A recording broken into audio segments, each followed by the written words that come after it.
So let's create the update. So this is gonna be HTTP GET version, and it's gonna be public iAction result, and I'll call this one update. And in order to update the employee, we need to know the employee ID, so we'll pass in an integer ID. Now this is the HTTP GET version, meaning here we will simply load the view and display the text boxes filled with the employee that the user selected. So we need to populate the dropdown, so I'll call fill countries, and then I will find the employee that matches the ID and display everything in the view.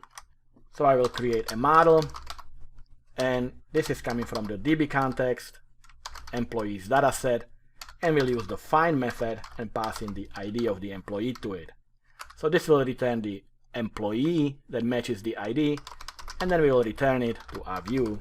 So we'll return the view with the model in it.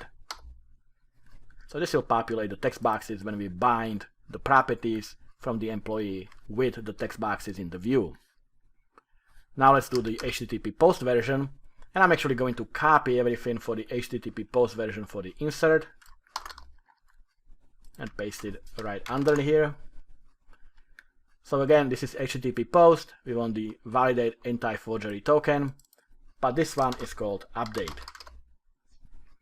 And we are updating the employee, so we still need to pass in the employee object. So the argument is correct. Then we'll call the fill countries to get our dropdown, and we check the model state. And if everything is valid, then instead of adding the model or adding the employee, we'll update the employee. Then we will save the changes, and we can display a message in our view bag that employee updated successfully. So quick and easy. Now let's do the delete action.